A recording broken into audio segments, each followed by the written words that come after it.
ओम श्री विष्णवे नमः। आप सभी का हमारे चैनल में बहुत बहुत स्वागत और अभिनंदन है। आज आप सभी लोग सुनेंगे कार्तिक मास महात्म का अध्याय 18। इसी के साथ आप सभी लोग सुनेंगे भगवत गीता का पाठ, विष्णु चालीसा का पाठ, तुलसी माता की कथा और तुलसी माता की आरती। पिछले अध्याय में आपने जाना था कि किस प्रकार भगवान की आराधना करते हुए राजा चोल और विष्णुदास को बहुत समय व्यतीत हो गया। गढ़ बोले, एक समय विष्णुदास नित्य कर्म कर रहा था। इसी बीच उसका बनाया हुआ भोजन कोई मनुष्य छिपकर चुरा ले गया। भोजन वहां ना देखकर दोबारा भोजन बनाने में देरी होने की आशंका से सायकाल की पूजा में विघ्न हो जाएगा, उसने भोजन नहीं बनाया। दूसरे दिन फिर रसोई तैयार कर भगवान के भोग की तैयारी की, परंतु भोजन को फिर कोई चुरा कर ले गया। इस प्रकार 7 दिन तक उसको कोई चुरा कर ले जाता रहा। वह विस्मय करता हुआ अपने मन में विचारने लगा कि यह सन्यासी का स्थान है, इसका त्याग तो करूंगा नहीं, किंतु रसोई बनाऊं तो सायकाल की पूजा कैसे हो पाए। बिना भगवान के भोग लगाए भोजन को ग्रहण करना वैष्णव को ये भी उचित नहीं है। मैं भी 7 दिन से उपवास व्रती हूँ, अतः आज पाक की रक्षा मैं स्वयं करूंगा। इस प्रकार रसोई बनाकर वे छिपकर ये देख रहा था कि रसोई में से भोजन चुराकर कौन ले जाता है। इतने में ही वह देखता है कि पाक चुराने एक चंडाल आया है, जो भूख से थका हुआ है और जिसके तन पर केवल चर्म ही शेष है। उसको देखकर ब्राह्मण दुखी हो गया। उसे भोजन ले जाते देखकर ब्राह्मण बोला, ठहर जा, सूखा क्यों खाता है, घी भी ले जा और चपड़ के खाना। ऐसा कहते हुए भाग कर आते ब्राह्मण को देखकर डर से चंडाल दौड़ा और रास्ते में गिर पड़ा और फिर उसे मूर्छा आ गई। वे ब्राह्मण मूर्छित चंडाल के अपने वस्त्र से हवा करने लगा। जब चंडाल उठकर खड़ा हुआ तो विष्णुदास ने उसे शंख चक्र गदा पद्मधारी नारायण के रूप में देखा। पीतांबरधारी 4 भुजाओं से युक्त, छाती में लक्ष्मी का चिन्ह, किरीट पहने हुए और अलसी के फूल के समान प्रकाशमान कौस्तुभ मणि सहित उसे देखा। सात्विक भावों से युक्त वह ब्राह्मण उनको देखकर स्तुति और नमस्कार करना चाहता था। तभी इंद्र आदि देवता वहां आ गए। गंधर्व और अप्सराएं नाचने लगे। वे स्थान सैकड़ों विमानों और ऋषिगणों से भर गया। गीतों और बाजों का शब्द होने लगा। फिर विष्णु भगवान सात्विक व्रत वाले अपने भक्त का आलिंगन कर और अपना स्वरूप उसको देकर बैकुंठ को ले गए। सुंदर विमान में बैठे हुए भगवान विष्णु के समीप जाते हुए विष्णुदास को दीक्षा युक्त चोल राजा ने भी देखा। उसको बैकुंठ लोक को जाते हुए देखकर अपने गुरु मृदुल को बुलाकर राजा चोल बोला, जिनकी स्पर्धा से मैंने ये दान अधिक किया, वे ब्राह्मण विष्णु रूप धारण करके बैकुंठ को जा रहा है। विष्णुदास की भक्ति से ही भगवान ने उसको दर्शन दिया, इसलिए दान यज्ञ से भगवान विष्णु प्रसन्न नहीं होते हैं, वे तो सिर्फ भक्ति से ही प्रसन्न प्रतीत होते हैं। गढ़ बोले, तब राजा ने अपना भांजा गद्दी पर बिठा दिया। वह बचपन से ही यज्ञ की दीक्षा में रहा था, इसी से उसके कोई पुत्र नहीं हुआ था। इससे अब तक उसके देश में भांजे ही राज्य के अधिकारी होते हैं। राजा चोल अपनी यज्ञशाला में जाकर अग्नि के आगे स्थित होकर भगवान विष्णु से प्रार्थना करने लगा कि हे भगवान विष्णु, मुझको वाणी और कर्म से स्थित भक्ति दो। ये कहकर सबके देखते ही देखते राजा चोल अग्नि में कूद पड़ा। मृदुल ने क्रोध से अपनी शिखा उखाड़कर उस अग्नि में डाल दी। इसी से उसके गोत्र में मृदुल शिखाहीन होते हैं। तब अग्नि में प्रकट हुए भक्त वत्सल भगवान ने उसको आलिंगन करके श्रेष्ठ विमान में चढ़ा लिया और अपना स्वरूप देकर उसको सब देवताओं में बैकुंठ को प्रस्थान किया। इस प्रकार विष्णुदास ब्राह्मण है, वे पुण्यशल हो गया और जो चोल राजा है सो सुशील हो गया। ये समान रूप वाले दोनों भगवान के द्वारपाल बन गए। आज का कार्तिक मास महात्म समाप्त हुआ। अब आप सुनिए भगवत गीता का यह अध्याय। इस अध्याय में श्री कृष्ण ने अपनी भव्य और दीप्तिमान महिमा का वर्णन किया है, जिससे अर्जुन को भगवान में अपना ध्यान केंद्रित करने में सहायता मिल सके। आनंदमयी भगवान श्री कृष्ण ने कहा कि हे महाभाव अर्जुन, अब आगे मेरे सभी दिव्य उपदेशों को पुनः सुनो। चूंकि तुम मेरे प्रिय सखा हो, इसलिए मैं तुम्हारे कल्याण के लिए तुम्हें इन्हें प्रकट करूंगा। ना तो स्वर्ग के देवता और ना ही महान ऋषि मेरी उत्पत्ति या वैभव को जानते हैं, क्योंकि मैं ही सभी देवताओं और महान ऋषियों की उत्पत्ति का उद्गम हूँ। वे जो मुझे आजन्मा, अनादि और समस्त ब्रह्मांडों के स्वामी के रूप में जानते हैं। मनुष्य में केवल वही मोह रहित और समस्त बुराइयों से मुक्त हो जाते हैं। जीवों में विभिन्न प्रकार के गुण जैसे बुद्धि, ज्ञान, विचारों की अस्पष्टता, क्षमा, सत्यता, इंद्रियों और मन पर नियंत्रण, सुख और दुख, जन्म मृत्यु, भय निडरता, अहिंसा, समता, तुष्टि, तप, दान, यश और अक्षय केवल मुझसे ही उत्पन्न होते हैं। सप्त महर्षिगण और उनसे पूर्व 4 महर्षि और 14 मनु सब मेरे मन से उत्पन्न हुए हैं तथा संसार में निवास करने वाले सभी जीव उनसे उत्पन्न हुए हैं। जो मेरी महिमा और दिव्य शक्तियों को वास्तविक रूप से जान लेता है वे अविचल भक्ति योग्य के माध्यम से मुझ में एकीकृत हो जाता है। इसमें कोई संदेह नहीं है। मैं समस्त सृष्टि का उद्गम हूँ। सभी वस्तुएं मुझसे ही उत्पन्न होती हैं। जो बुद्धिमान यह जान लेता है वे पूर्ण दृढ़ विश्वास और प्रेम भक्ति के साथ मेरी उपासना करता है। मेरे भक्त अपने मन को मुझ में स्थिर कर अपना जीवन मुझे समर्पित करते हुए सदैव संतुष्ट रहते हैं। वे एक दूसरे को ज्ञान प्रदान करते हुए, मेरे विषय में वार्तालाप करते हुए और मेरी महिमा का गान करते हुए अत्यंत आनंद और संतोष की अनुभूति करते हैं। जिनका मन सदैव मेरी प्रेममयी भक्ति में एकीकृत हो जाता है, मैं उन्हें दिव्य ज्ञान प्रदान करता हूँ जिससे वह मुझे पा सकते हैं। उन पर करुणा करने के कारण मैं उनके हृदयों में वास करता हूँ और ज्ञान के प्रकाश में दीपक द्वारा अंधकार जनित ज्ञान को नष्ट करता हूँ। अर्जुन ने कहा, आप परम पुरुषोत्तम भगवान, परम धाम, परम शुद्ध, अविनाशी भगवान, आदि पुरुष, आजन्मा तथा महानतम है। नारद, असित, देवल और व्यास जैसे महान ऋषि सभी इस सत्य की पुष्टि करते हैं और अब आप स्वयं भी मुझे यही सब बता रहे हैं। हे कृष्ण, मैं आपके द्वारा कहे गए सभी कथनों को पूर्णतः सत्य के रूप में स्वीकार करता हूँ। हे परम प्रभु, ना तो देवता और ना ही असुर आपके वास्तविक स्वरूप को समझ सकते हैं। हे परम पुरुषोत्तम, आप सभी जीवों के उद्गम और स्वामी हैं, देवों के देव और ब्रह्मांड नायक हैं। वास्तव में केवल आप अकेले ही अपनी अचिंतनीय शक्ति से स्वयं को जानने वाले हो। हे प्रभु, कृपया विस्तार पूर्वक मुझे अपने दिव्य ऐश्वर्य से अवगत कराएं, जिनके द्वारा आप समस्त संसार में व्याप्त होकर उनमें रहते हो। हे योग्य के परम स्वामी, मैं आपको ज्यादा अच्छे से कैसे जान सकता हूँ और कैसे आपका मधुर चिंतन कर सकता हूँ। हे परम पुरुषोत्तम भगवान, ध्यान अवस्था के दौरान मैं किन किन रूपों में आपका स्मरण कर सकता हूँ। हे जनार्दन, कृपया मुझे पुनः अपनी दिव्य महिमा, वैभव, अभिव्यक्तियों के संबंध में विस्तृत रूप से बताएं। मैं आपकी अमृत वाणी को सुनकर कभी तृप्त नहीं हो सकता। आनंद में भगवान ने कहा कि अब मैं तुम्हें अपनी दिव्य महिमा का संक्षिप्त वर्णन करूंगा। हे श्रेष्ठ कुरुवंशी, इस वर्णन का कहीं भी कोई अंत नहीं है। विभूति योग्य, मैं सभी जीवित प्राणियों के हृदय में स्थित हूँ। मैं ही समस्त जीवों का आदि, मध्य तथा अंत हूँ। मैं अदिति के 12 पुत्रों में विष्णु हूँ, प्रकाशवान पदार्थों में सूर्य, मारुतों में मुझे मरीचि और नक्षत्रों में रात्रि का चंद्रमा समझो। मैं वेदों में सामवेद, देवताओं में स्वर्ग का राजा इंद्र हूँ। इंद्रियों के बीच में मन और जीवित प्राणियों के बीच चेतना हूँ। रुद्रों में मुझे शंकर जानो, यक्षों में मैं कुबेर हूँ, वसुओं में मैं अग्नि हूँ और पर्वत में मैं मेरु हूँ। हे अर्जुन, पुरोहितों में मुझे बृहस्पति जानो और सेना नायकों में मैं कार्तिक्य हूँ और सभी जलाशयों में मैं समुद्र हूँ। मैं महर्षियों में भृंगु हूँ, ध्वनियों में दिव्य ओम हूँ। मुझे यज्ञों में जपने वाला पवित्र नाम समझो। अचल पदार्थों में मैं हिमालय हूँ, वृक्षों में मैं बरगद का वृक्ष हूँ और देव ऋषियों में मैं नारद हूँ। गंधर्वों में मैं चित्ररथ हूँ, सिद्ध पुरुषों में मैं कपिल मुनि हूँ। अस्यों में मुझे उच्च श्रवा समझो, जो अमृत के लिए समुद्र मंथन के समय प्रकट हुआ था। हाथियों में मुझे गर्वित एरावत समझो। मैं मनुष्यों में मैं राजा हूँ, शस्त्रों में मैं ब्रज हूँ और गायों में मैं कामधेनु हूँ। संतति के समस्त कारणों में मैं प्रेम का देवता कामदेव और सर्पों में वसुकी हूँ। विभूति योग्य, अनेक फड़ों वाले शव में मैं अनंत हूँ।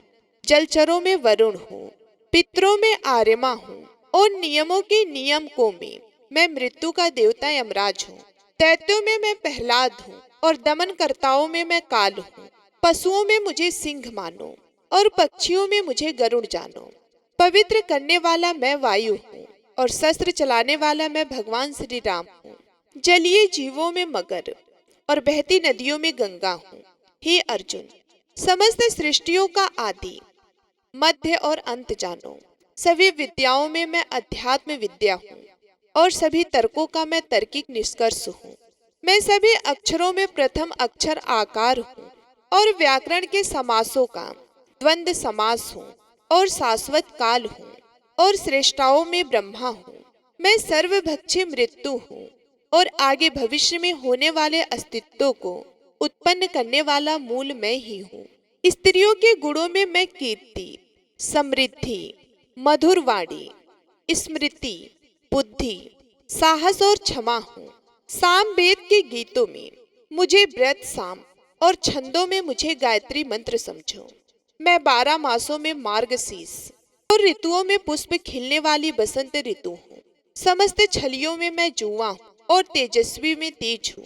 विजेताओं में विजय हूँ, संकल्पकर्ताओं का संकल्प और धर्मात्माओं का धर्म हूँ। विभूति योग, वृषणी वंशियों में मैं कृष्ण और पांडवों में अर्जुन हूँ।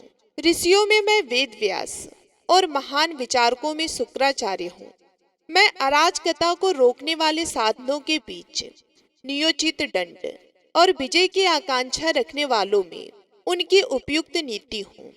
रहस्यों में मौन और बुद्धिमानों में उनका विवेक हूँ। मैं सभी प्राणियों का जनक बीज हूँ। कोई भी चर या अचर मेरे बिना नहीं रह सकता। हे शत्रु विजेता, मेरे दिव्य विभूतियों का कोई अंत नहीं है। मैंने जो तुमसे कहा यह मेरी अनंत महिमा का संकेत मात्र है। तुम जिसे सौंदर्य, ऐश्वर्य या तेज के रूप में देखते हो उसे मेरे से उत्पन्न, किंतु मेरे तेज का स्फुलिंग मानो। हे अर्जुन, इस प्रकार के विस्तृत ज्ञान की क्या आवश्यकता है। केवल इतना समझ लो कि मैं अपने एक अंश मात्र से सकल सृष्टि में व्याप्त होकर उसे धारण करता हूँ। भगवत गीता का अध्याय समाप्त हुआ। अब आप सुनेंगे तुलसी माता की कथा, तुलसी माता की आरती, साथ ही आप सुनेंगे। अब आइए सुनते हैं कार्तिक स्नान की पहली कहानी, इल्ली और घुड़ की, जिसे कार्तिक के महीने में जरूर सुनना चाहिए। बोलो लक्ष्मीपति नारायण की जय हो। बहुत समय पहले की बात है। एक इल्ली और घुड़ रहा करते थे। दोनों में अच्छी दोस्ती थी। जहाँ भी जाते साथ साथ जाते। तो एक बार कार्तिक का महीना आया तो राजा की बेटी कार्तिक स्नान के लिए जा रही थी। तो इल्ली कहने लगी कि आओ घुड़, हम भी कार्तिक स्नान करते हैं। राजा की बेटी जाती है तो हम भी चले जाएंगे, क्या पता हमें भी पुण्य फलों की प्राप्ति हो। तो इल्ली की बात सुनकर घुड़ कहने लगा कि तू ही कार्तिक स्नान कर। मैं तो कार्तिक स्नान के बारे में कुछ नहीं जानता कि कार्तिक स्नान क्या होता है। इसके करने से मैं तो नहीं करूँगा। घुड़ के मना करने पर इल्ली एक बार तो उदास हो गई। सोचने लगी कि कार्तिक स्नान तो जरूर करना है। तभी उसके मन में एक विचार आया कि राजा की बेटी जाती है तो उसके पल्ले से लगकर चली जाऊंगी और उसी के साथ वापस आ जाऊंगी। मुझे अकेली जाना नहीं पड़ेगा। तो यह सोचकर वह तो बहुत ही खुश हुई। और दूसरे ही दिन राजा की लड़की जब स्नान करने के लिए जाती तो उसकी चुन्नी के पल्ले से लगकर वे इल्ली भी चली जाती। जब राजा की बेटी गंगा जी पहुंच जाती तो इल्ली उतरकर धीरे से गंगा स्नान करती और वापस आकर चुन्नी के पल्ले से लग जाती। इसी तरह इल्ली ने राजा की बेटी के साथ पूरे महीने कार्तिक स्नान किया। घुड़ से वे रोज आना कहती थी, पर घुड़ ने तो एक भी दिन जाकर कार्तिक स्नान नहीं किया। समय बीत गया। आयु पूरी होने पर दोनों मृत्यु को प्राप्त हो गए। इल्ली अपने दूसरे जन्म में कार्तिक स्नान के पुण्य प्रताप से राजा के घर में जन्म लिया और घुड़ राजा के घर का गधा बन गया। अब राजा की बेटी खूब लाड प्यार के साथ पलने बढ़ने लगी। समय के साथ वे बड़ी हुई तो राजा ने अपनी बेटी का विवाह खूब सारा दान दहेज देकर अपनी बेटी को विदा किया। तो बेटी ससुराल जाने लगी तो उसने अपने पालकी रुकवाकर और राजा से कहने लगी कि पिताजी, मुझे तो ये गधा चाहिए। तो अपनी बेटी के मुंह से इस तरह की बात सुनकर राजा को बड़ी ही हैरानी हुई। राजा कहने लगी कि बेटी, तुम चाहे तो धन और दौलत ले जा, पर इस गधे को मत लेकर जा। लोग क्या कहेंगे कि राजा के घर से आई है और दहेज में गधा लेकर आई है। पर राजा की बेटी तो अपनी जिद पर अड़ी रही। कहने लगी कि पिताजी, मुझे और कोई दान दहेज नहीं चाहिए, मुझे तो बस ये गधा दे दो, सब कुछ मिल जाएगा। राजा को आखिर अपनी बेटी के आगे झुकना पड़ा और उस गधे को रथ से बंधवा दिया।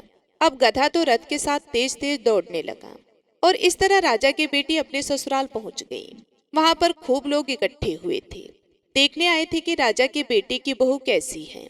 पर जब लोगों ने रथ में गधा बंधा हुआ देखा तो सभी लोगों को बड़ा ही आश्चर्य हुआ और कहने लगे कि देखो, राजा के घर से आई है और गधे को लेकर आई है।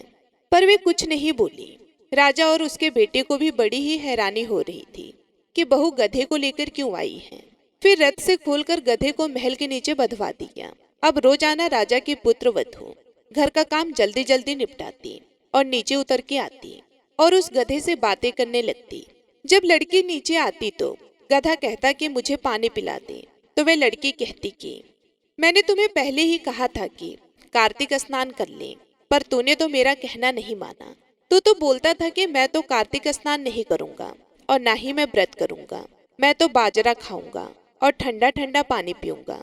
अब बाजरा खा और ठंडा ठंडा पानी पी, मेरे साथ कार्तिक स्नान कर लेता तो तेरी ये हालत नहीं होती। एक दिन राजा ने अपने पुत्र वधू को गधे के साथ बातें करते हुए सुन लिया, तो उन्होंने अपने राजकुमार को बुलाकर सारी बात बताई। तो राजकुमार ने आकर अपनी पत्नी से कहा कि आप मुझे सारी बात बताओ। तब रानी बनी उस लड़की ने कहा कि स्वामी, मैं पिछले जन्म में इल्ली थी और जो ये गधा है ये घुन था।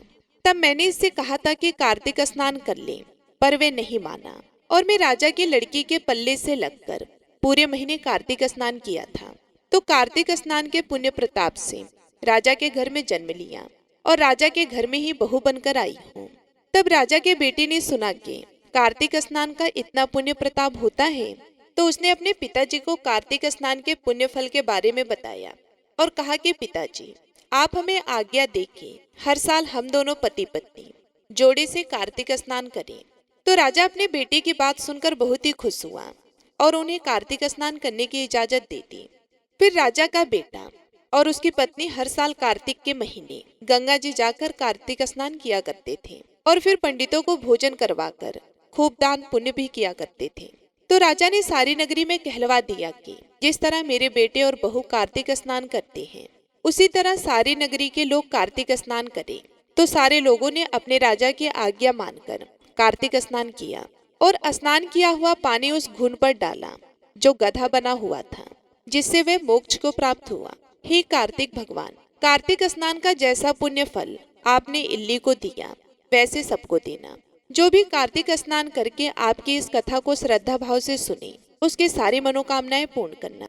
किसी गांव में एक साहूकार रहता था और उसका एक बेटा और बहू भी उसके साथ ही रहते थे। साहूकार की बहू कार्तिक मास में रोज सवेरे उठकर गंगा स्नान करने के लिए जाती। सुबह जल्दी जाते समय वे किसी भी पराये पुरुष का मुंह नहीं देखती थी, यह उसका रोज का नियम था। एक राजा का बेटा भी सुबह सवेरे गंगा स्नान करने के लिए जाया करता। वे हैरान होता कि मैं इतनी जल्दी उठता हूँ स्नान करने के लिए, लेकिन कोई तो है जो मुझसे भी जल्दी उठकर स्नान कर लेता है। कार्तिक माह के 5 दिन बचे थे कि एक दिन साहूकार की बहू तो स्नान करके वापस जा रही थी और उस समय राजा का वह बेटा स्नान करने के लिए आ रहा था। आवाज सुनकर बहू जल्दी जल्दी जाने लगी, लेकिन जल्दबाजी में उसकी माला मोजड़ी वहीं छूट गई। राजा के बेटे ने उसकी माला और मोजड़ी उठा ली और सोचने लगा कि जिस स्त्री की यह माला मोजड़ी इतनी सुंदर है, वह स्त्री खुद कितनी सुंदर होगी। तब उसने पूरे गांव में घोषणा करवा दी कि यह जिसकी माला और मोजड़ी है, वह 5 रात मेरे पास आएगी। साहूकार के बेटे की बहू ने कहलवा दिया कि मैं 5 रात आऊंगी, लेकिन किसी को साग भरने बैठा देना। राजा के बेटे ने एक तोते को पिंजरे में बंद कर गंगा किनारे पेड़ पर टांग दिया। बहू सुबह के समय आई, पहली पैड़ी पर पैर रखा और बोली कि हे कार्तिक के ठाकुर, राई दामोदर, 5 पांडु, 6ठे नारायण भिखम राजा, उस पापी को नींद आ जाए। राजा के बेटे को नींद आ गई। बहू नहा धोकर चलने लगी तो तोते से बोली कि सुआ सुआ, तेरे गल डालूंगी हीरा, मेरी साग भरियो बीरा। सुआ बोला कि कोई बीर भी साग भरता है क्या? वे फिर बोली सुआ सुआ, सुबह तेरे पग घालूंगी नेवर, साग भरियो मेरे देवर। सुआ ने कहा कि ठीक है भाभी, मैं तेरी साख रखूंगा। वह तो कहकर चली गई। राजा का बेटा हड़बड़ा कर उठा और सुआ से पूछा कि सुआ सुआ वह आई थी, कैसी थी? सुआ बोला कि आभा की सी बिजली, होली की सी झल, केला की सी कामनी, गुलाब का सा रंग। अगले दिन राजा के बेटे ने सोचा कि आज मैं अपनी उंगली में चीरा लगाऊंगा, इससे मुझे नींद नहीं आएगी। अगले दिन राजकुमार उंगली चीर कर लेट गया। वह आई और भगवान से उसी तरह प्रार्थना करने लगी और राजकुमार को फिर से नींद आ गई। वह स्नान करके फिर से वापस चली गई। सुबह राजकुमार ने तोते से फिर पूछा तो उसने वही सारी बातें दोहरा दी। अब राजकुमार बोला कि मैं आज रात में आंखों में मिर्ची डालकर बैठूंगा। रात में वह मिर्ची डालकर बैठ गया। बहू फिर आई और प्रार्थना की, जिससे उसे फिर से नींद आ गई। राजकुमार ने तोते से बहू के आने की बात पूछी। उसने फिर से वही बात बता दी। राजकुमार अब फिर सोचने लगा कि आज मैं बिना बिस्तरे के ही बैठूंगा और रात को बिना बिस्तरे के बैठ गया। जब वह स्नान करने आई तो उसने फिर से भगवान से प्रार्थना की और राजकुमार को नींद आ गई। जब वह नहाकर जाने लगी तो आंखें बंद करके चली गई। राजकुमार जब उठा तो वह जा चुकी थी। राजकुमार फिर सोच में पड़ गया और सोचने लगा कि आज मैं अंगीठी जलाकर बैठूंगा, जिससे कि नींद नहीं आएगी। फिर वे रात को अंगीठी रखकर बैठ गया। साहूकार की बहू आई और वे भगवान से प्रार्थना करने लगी कि आपने 4 रातें तो निकाल दी, अब यह रात और निकाल दो। भगवान ने उसकी बात रख ली और राजकुमार को नींद आ गई। जब वे नहाकर जाने लगी तो तोते से बोली कि इस पापी को कह देना कि 5 रातें पूरी हो चुकी हैं। वह मेरे मोतियों की माला मेरे घर भिजवा दी। सुबह राजकुमार की आंखें खुली तो उसने तोते से पूछा कि क्या वह आई थी? तो तोते ने कहा कि हाँ, वह आई थी और उसने अपनी माला मंगवाई है। यह सुन राजकुमार सोचने लगा कि वह तो सच्ची थी, तभी तो भगवान ने भी उसका सत्य रखा। कुछ समय के बाद राजकुमार को कोढ़ हो गया। राजा ने ब्राह्मण को बुलाकर पूछा कि मेरे बेटे का शरीर क्यों जल रहा है? ब्राह्मण ने विस्तार से सारी बात राजा को बताई कि इसने क्या किया था। ब्राह्मण ने कहा कि इसने पतिव्रता स्त्री पर बुरी नजर डाली, इसलिए यह इस रोग से पीड़ित हुआ है। राजा ने इसके ठीक होने का उपाय पूछा तो ब्राह्मण ने कहा कि ये उस साहूकार की बहू को धर्म की बहन बनाए और रोज उसके नहाए हुए जल से यह स्नान करे, तब यह ठीक हो सकता है। राजा साहूकार की बहू की माला लेकर साहूकार के घर गया और बोला कि यह माला आपके पुत्र वधू की है, इसे ले और आपकी बहू के नहाए हुए जल से मेरे बेटे को नहला दे। साहूकार बोला कि वह तो किसी पराये पुरुष का मुंह तक नहीं देखती, आप उसे इस नाली पर बिठा दीजिए। जब वह ऊपर नहाएगी तब नीचे इस नाली के पानी से आपका पुत्र नहा लेगा। राजकुमार ने ऐसा ही किया और कुछ समय बाद उसका शरीर चंदन सा हो गया। हे पंच भिखु देवता, जैसे आपने साहूकार की पुत्र वधू का सत्य रखा, वैसे ही सभी का रखना। पूनो नहाई पड़वा नहाई, 5 रतन पंच तीरथ, पंच भीखम नहाई। 1 टका मेरी गांठ में सुनियो रघुराई, आधे का लाई आंवला आधे की राई। राई दामोदर सांवला, जिसने सृष्टि रचाई। राजा के घर उतरी पुतरी बन आई, राजा लाया ब्याह के रानी बनाई। 4 चक्कर 4 मक्कर 4 दिए की लौ। मैं तुझसे पूछूं श्री कृष्ण जी, कब निस्तारा होए? जब आएगा कार्तिक का महीना, तब निस्तारा होए।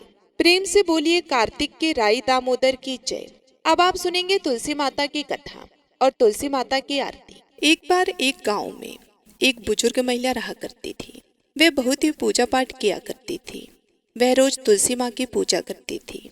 वह बुजुर्ग महिला रोज तुलसी माता से कहती कि हे तुलसी माँ, तुम मुझे बहू दो, पीताम्बर की धोती दो, मीठा मीठा ग्रास दो, बैकुंठ में वास दो, चटक की चाल दो, पटक के मौत दो, चंदन का काठ दो, रानी सा काज दो, दाल भात का भोजन दो, 11 की मौत दो और कृष्ण जी का कंधा दो।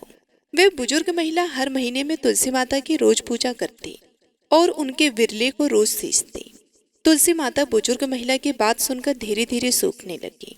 तभी भगवान श्री कृष्ण जी ने देखा कि तुलसी माता सूख रही हैं और तभी एक दिन भगवान श्री कृष्ण तुलसी माता जी के पास प्रकट हुए और भगवान श्री कृष्ण जी ने तुलसी माता से पूछा कि तुम क्यों सूख रही हो? सभी महिलाएं तुम्हारी पूजा करती हैं और तुमको रोज सींचती हैं, लेकिन फिर भी तुम सूखती जा रही हो, इसका कारण क्या है? जिसके बाद तुलसी माता ने भगवान श्री कृष्ण जी से कहा कि हे प्रभु, एक बुजुर्ग महिला मेरे पास रोज आती है और रोज एक ही बात बोलती है। कहती है कि हे तुलसी माता सबकी दाता, मैं तेरा बिरला सींचती हूँ, तुम मुझे बहू दे, पीताम्बर की धोती दे, मीठा मीठा ग्रास दे, बैकुंठ में वास दे, चटक की चाल दे, पटक के मौत दे, चंदन का काट दे, रानी सा रास दे, दाल भात का भोजन दे, 11 के मौत दे और कृष्ण जी का कंधा दे। मैं उस बुजुर्ग महिला की सारी मनोकामनाएं पूरी कर सकती हूँ, लेकिन उसकी एक मनोकामना पूरी नहीं कर सकती। मैं कृष्ण जी का कंधा कहाँ से दूंगी? भगवान श्री कृष्ण जी तुलसी माता की बात सुनकर जोर जोर से हंसने लगे और फिर भगवान श्री कृष्ण जी ने तुलसी माता जी से कहा कि तुम चिंता मत करो, जब एक बुजुर्ग महिला की मृत्यु होगी तब मौके पर मैं उसको कंधा दे दूंगा। अब सुबह जब वह पूजा करने आए तब कह देना कि सब कुछ तुम्हें मिल जाएगा। कुछ दिनों बाद वह वृद्ध महिला ठोकर खाकर रास्ते में गिरकर मर गई। पूरे गांव के सभी लोग आए और उस महिला को सभी लोग धर्मात्मा मानते थे। उसको तुलसी जी की डोकरी कहते थे। उसके परिवार में कोई भी नहीं था, इसलिए गांव वाले ने ही उसके अंतिम संस्कार करने की योजना बनाई और उसे नहलाकर जब बैकुंठी पर बिठाने के लिए उसे उठाने लगे तो उसका मृत शरीर इतना भारी हो गया था कि उसे कोई उठा ही नहीं पाया। यह सब देखकर वहां के सभी लोग तरह तरह की बातें करने लगे और कहने लगे कि यह इतना पूजा पाठ करती थी, हर समय माला फेरती थी, इसलिए यह इतनी भारी हो गई है। वे पूरे गांव में चर्चा होने लगी कि डोकरी माई कोई भक्ति नहीं करती थी, यह छल कपट करती थी। हम जिसे धर्मात्मा समझते थे वह पापी है, जो कि किसी से भी नहीं उठ पा रही है। यह इसके कर्मों की सजा है। इधर भगवान ने सोचा कि मेरे भक्तों की निंदा हो रही है, इसलिए भगवान ने बूढ़े ब्राह्मण का भेष धारण करके वहां पर आए और वहां पर एक व्यक्ति से पूछने लगे कि यहाँ पर इतनी भीड़ क्यों लगी है, जिससे लोग कहने लगे कि यह डोकरी माई मर गई है और पाप इतना था कि जिससे ये उठ नहीं पा रही हैं। सब उठा उठा कर थक गए। तब ब्राह्मण ने कहा कि मुझे एक बात डोकरी के कानों में कहने दो, फिर वे देखो कैसे उठती हैं। तो सभी लोगों ने कहा कि आप भी प्रयास करके देख लीजिए। तब भगवान ने उस वृद्ध महिला के कानों में कहा कि हे डोकरी माई, देखो मैं आ गया हूँ। और जो डोकरी पूजा करते समय शब्द कहती थी वह शब्द उसके कानों में कहने लगे, तू बिड़ला सींच, तेरा मैं करूँ निस्तारा, मेरा डोकरी माई बहू ले, बेटी ले पोता ले, लड्डू ले पीताम्बर की धोती ले, गहना ले घी का घड़ा ले, मीठा मीठा खीर और पूड़ी ले, दाल भात का भोजन ले, धन दौलत ले, बेटा पोता को ले, काम ले, तुलसी को पताका ले, मुंह में गंगा जल ले, 11 के दिन ले, चंदन को दाग ले, श्री कृष्ण जी का कंधा ले। इतना सुनते ही डोकरी हल्की हो गई। भगवान ने बोला आओ और उसको उठाओ। भगवान ने हाथ लगाया और डोकरी उठ गई। सबको बड़ा ही आश्चर्य हुआ। उसे खूब धूमधाम से ले जाया गया। भगवान उसे अपने कंधे पर ले गए। पूरे गांव में इसकी चर्चा होने लगी, जिससे उसको मुक्ति मिल गई और वह बैकुंठ में चली गई। सभी लोग देखते रहे। सभी लोगों ने देखा कि शमशान घाट तक तो ब्राह्मण साथ ही आया था, लेकिन अब वह दिखाई नहीं दे रहा। इससे लोगों को समझ में आ गया कि वो कोई और नहीं, स्वयं भगवान बूढ़े ब्राह्मण के रूप में आए थे। बोलिए श्री राधा कृष्ण भगवान की जय। बोलिए श्री तुलसी शालिग्राम जी की जय। अब आइए सुनते हैं लपसी और तपसी की कथा, जो कि हर व्रत के बाद में अवश्य सुनना चाहिए, क्योंकि ऐसा कहा जाता है कि बगैर लपसी और तपसी की कथा सुने बगैर कोई भी व्रत कथा पूर्ण नहीं होता। तो आइए बड़ी ही श्रद्धा से लपसी और तपसी की कथा को सुनते हैं। एक लपसी था, एक तपसी था। तपसी हमेशा भगवान की तपस्या करता था। तपसी हमेशा भगवान की तपस्या करता था, लेकिन उसे चोरी करने की आदत थी। लपसी हमेशा सवा सेर की लपसी बनाता और पहले भगवान को भोग लगाता, उसके बाद में स्वयं भोजन करता। दोनों भाइयों का यही नियम था। तो एक दिन किसी बात को लेकर दोनों में कहासुनी हो गई। तो तपसी बोला कि मैं रोजाना भगवान की तपस्या करता हूँ, इसलिए मैं बड़ा हूँ। तो लपसी बोला कि मैं रोज भगवान को सवा सेर की लपसी का भोग लगाता हूँ, इसलिए मैं बड़ा हूँ। ऐसा कहते हुए दोनों जोर जोर से लड़ने लगे। तभी वहां से नारद जी गुजर रहे थे। दोनों को लड़ता हुआ देखकर वहां आए और उनसे पूछा कि तुम दोनों क्यों लड़ रहे हो। तो दोनों ने अपने आप को बड़ा बताया और साथ में बड़ा होने का कारण भी बताया। तो नारद जी बोले कि मैं तुम्हारा फैसला कर दूंगा, कल आऊंगा, बता भी दूंगा कि तुम दोनों में से कौन बड़ा है। दूसरे दिन लपसी और तपसी नहाकर अपने रोज की भक्ति करने आए। तो नारद जी ने छुपकर 1.25 करोड़ की एक एक अंगूठी उन दोनों के आगे रख दी। जैसे ही भक्ति करते हुए तपसी की नजर उस अंगूठी पर पड़ी तो उसने चुपचाप उस अंगूठी को उठाई और अपने पैरों के नीचे दबा ली। लपसी की नजर अंगूठी पर पड़ी, लेकिन उसने ध्यान नहीं दिया। उसने पहले भगवान को भोग लगाया और फिर स्वयं भोजन करने के लिए बैठ गया। थोड़ी देर बाद नारद जी सामने आए। तो दोनों ने पूछा कि अब बताओ, हम में से कौन बड़ा है। तो नारद जी ने तपसी से खड़ा होने के लिए कहा तो वे खड़ा हुआ तो उसके पैर के नीचे दबी हुई अंगूठी दिखाई दी। तो नारद जी ने तपसी से कहा कि तपस्या तो तुम रोज करते हो, लेकिन इतनी तपस्या करने के बाद भी तुम्हारी चोरी करने की आदत नहीं गई। ये अंगूठी मैंने ही तुम दोनों के आगे रखी थी। मैं ये देखना चाहता था कि तुम दोनों में से किसके मन में लालच है।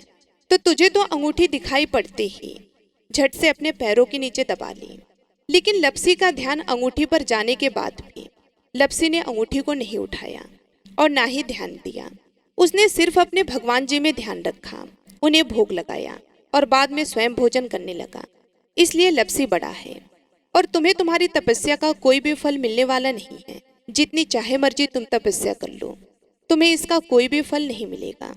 तो तपसी को यह सुनकर बहुत ही दुख हुआ और वे शर्मिंदा होकर नारद जी से माफी मांगने लगा और कहने लगा, आज तक की मेरी गलती माफ करो और मुझे बताओ कि मेरी तपस्या का फल कैसे मिलेगा।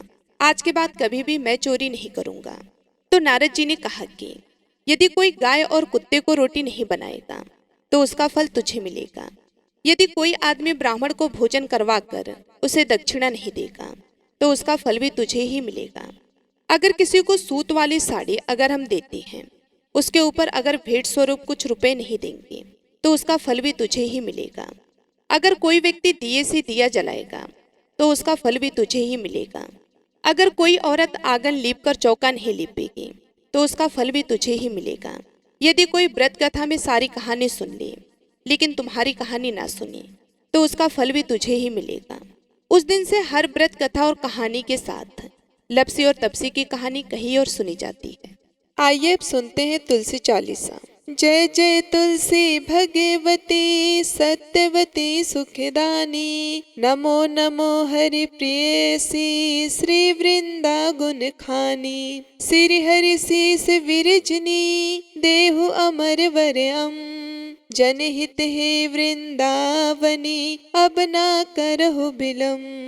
धन्य धन्य श्री तुलसी माता, महिमा अगम सदा श्रुति गाता। हरि के प्राणहु से तुम प्यारी, हरहि हेतु कीनो तप भारी। जब प्रसन्न है दर्शन दीनो, तब करि जोरि विनय उस कीनो। हे भगवंत कंत मम हो, दीन जानि जन छाड़ो मोह। सुनी लक्ष्मी तुलसी की बानी, दीनु श्राप कद पर आनी। उस अयोग्य वर मांगन हारी, हो बिटप तुम जड़ तनुधारी। सुन तुलसी हो स्रवते ही ठामा, करहु वास तुहु नीचन धामा। दियो वचन हरि तब तत्काला, सुनहु सुमुख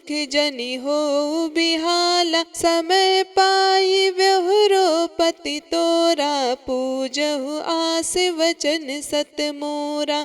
तब गोकुल माह गोप सुदा, माता सुभई तुलसी तू बामा। कृष्ण रास लीला के माही, राध सक्यो प्रेम लखि नाही। दियो श्राप तुलसी तत्काला, नर लोकहि तुम जन्महु बाला। यो गोप वह दानव राजा, शंख चूड़ नामक सिर ताजा। तुलसी भई तासु के नारी, परम सती गुण रूप अगारी। अस दे कल्प बीत जब गयऊ, कल्प तृतीय जन्म तब भयऊ। वृंदाना में भयो तुलसी को, असुर जलंधर नाम पति को। कर अति द्वंद अतुल बल धामा, लीन शंकर से संग्राम। जब निज सैन्य सहित शिवहारे, मरहि न तब हर हर ही पुकारे। पतिव्रता वृंदा थी नारी, को न सके पतहि संघारी। तब जलंधर ही भेष बनाई, वृंदा ढींग हरि पहुँचो जाई। शिव हित लय कर कपट प्रसंगा, कियो सतीत्व धर्म तो ही भंगा। भयो जलंधर कर संघारा, सुनि उर शोक भयो उपारा। ते छड़ दियो कपट हरि टारी, लखी वृंदा दुख गिरा उचारी। जलंधर जस हत्यो अभिभीता, सोई रावण तस हरि ही सीता। अस प्रस्तर सम हृदय तुम्हारा, धर्म खंडी मम पत ही संघारा। यही कारण लहि श्राप हमारा, होवे तनु पसाण तुम्हारा। सुनि हरि तुरत ही वचन उचारे, दियो श्राप बिना विचारे। लख्यो ना निज करतूति पति को, छलन चाहो जब पार्वती को। जड़ मत तू अस हो जड़ रूपा, जगमह तुलसी बिटप अनूपा। धग्वे रूप हम साली ग्रामा, नदी गंड के बीच ललामा। जो तुलसी दल हम ही चढ़ई है, सब सुख भोग परम पद पई है। बिन तुलसी हरि चलत शरीरा, अतिशय उठत शीस उर पीरा। जो तुलसी दल हरि सिर धारत, सो सहस्त्र घट अमृत डारत। तुलसी हरि मन रंजन हारी, रोग दोष दुख भंजन हारी। प्रेम सहित हरि भजन निरंतर, तुलसी राधा में नहीं अंतर। व्यंजन हो छपनौ परकारा, बिन तुलसी दल नहरहि प्यारा। सकल तीर्थ तुलसी तरु छाही, लहत मुक्ति जन संशय नाही। कवि सुंदर इक हरि गुण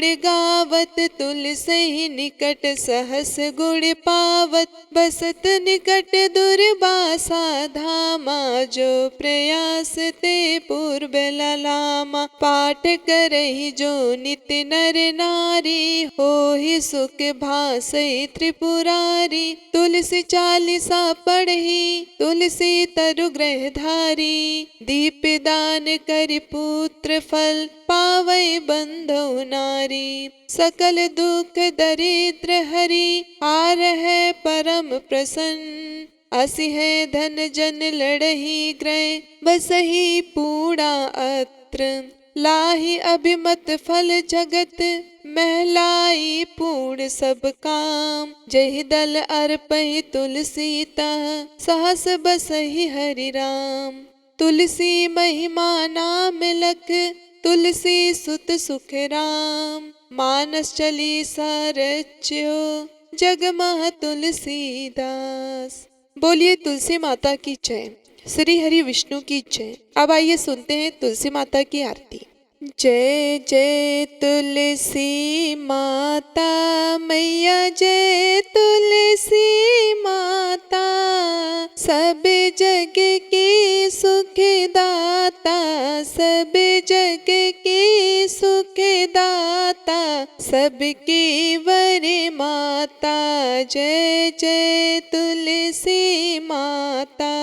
सब योगों से ऊपर, सब रोगों से ऊपर, मैया सब रोगों से ऊपर, रज से रक्षा करके, रज से रक्षा करके, सबकी भवे त्राता।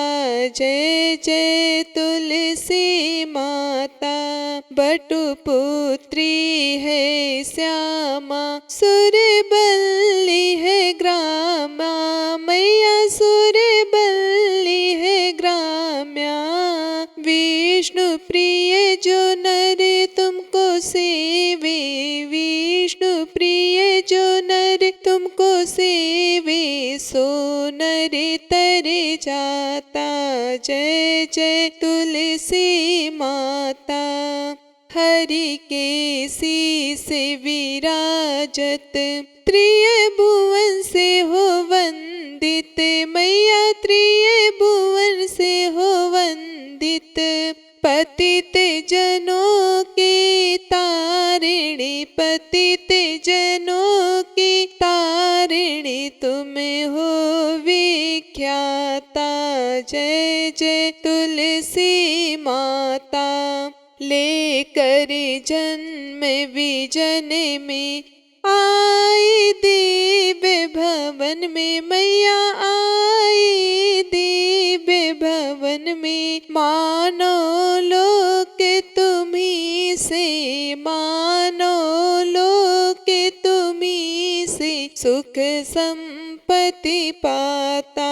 जय जय तुलसी माता, हरि को तुम अति प्यारी, श्यामड़ सुकुमारी, मैया श्यामड़ सुकुमारी। प्रेम अजब है उनका, प्रेम अजब है उनका, तुमसे कैसा नाता। जय जय तुलसी माता, हमारी विपद हरो तुम, कृपा करो माता, मैया कृपा करो माता। जय जय तुलसी माता, जय जय तुलसी माता, मैया जय तुलसी माता। सब जग की सुखदाता, सब जग की सुखदाता, सबकी वर माता। जय जय तुलसी माता। प्रेम से बोलिए तुलसी माता की जय, माता लक्ष्मी की जय, भगवान विष्णु जी की जय। ये थी आज की कार्तिक मास के महंतम की कथा। आशा करती हूँ आपको आज की ये कथा पसंद आई होगी और आप हमारे आने वाली वीडियो का भी इंतजार करेंगे। आप सभी का दिन शुभ एवं मंगलमय हो, इसी कामना के साथ मैं आप सभी लोगों से विदा लेती हूँ। मिलती हूँ मैं आप सभी लोगों से अगले वीडियो।